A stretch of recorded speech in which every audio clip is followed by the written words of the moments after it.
If you want an example of poor leadership behaviour in society today, watch Prime Minister's Question Time. Entrenched, polarised, angry, smug, trite, debasing words and actions shot like arrows across the benches. There is seldom much in there that looks like good leadership from my perspective, or looks like the collaborative and compassionate leadership that the same Parliament is promoting in the public sector at the moment. There is a disconnect between theory and practice, words and actions, and if leaders in the public sector behaved like our politicians, they would or should be disciplined, retrained or dismissed. Our society is becoming more and more polarised, and to some extent this is the responsibility of our role models, but can also be attributed in some way to the power of social media. If we show an interest in and like certain posts, the algorithms of the big social media companies will make sure that more and more similar posts appear on our newsfeed. They want to keep us clicking so they can sell more ads, so they will give us what they think we want. That means more and more content that reinforces what we already believe, whether it's right or wrong. Gets sent our way and we become more and more sure we are right because we are being exposed predominantly to one perspective, one set of views. Regardless of your politics, your religion, your culture, you are being manipulated. I am being manipulated. And we need to be alive to that because we, not our role models or our social media, we are responsible for our behaviour.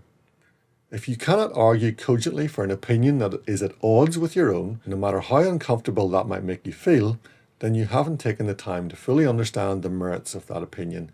And if you don't fully understand the merits of an opinion at odds with your own, you can't with any confidence argue that your opinion is more valid, more right, more worthy.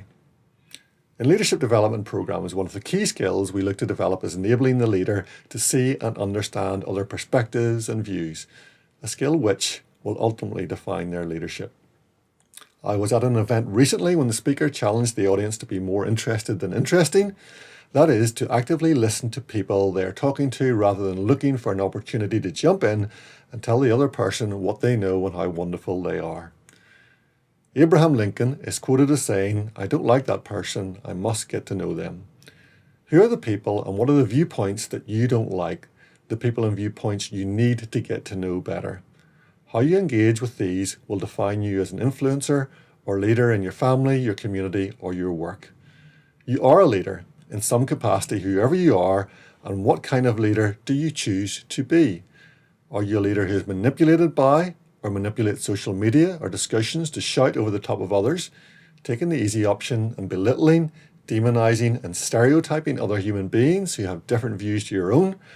Or are you going to take the hard option, build relationships, and truly understand and engage the other? If you find this vlog helpful, please do comment, share, or like.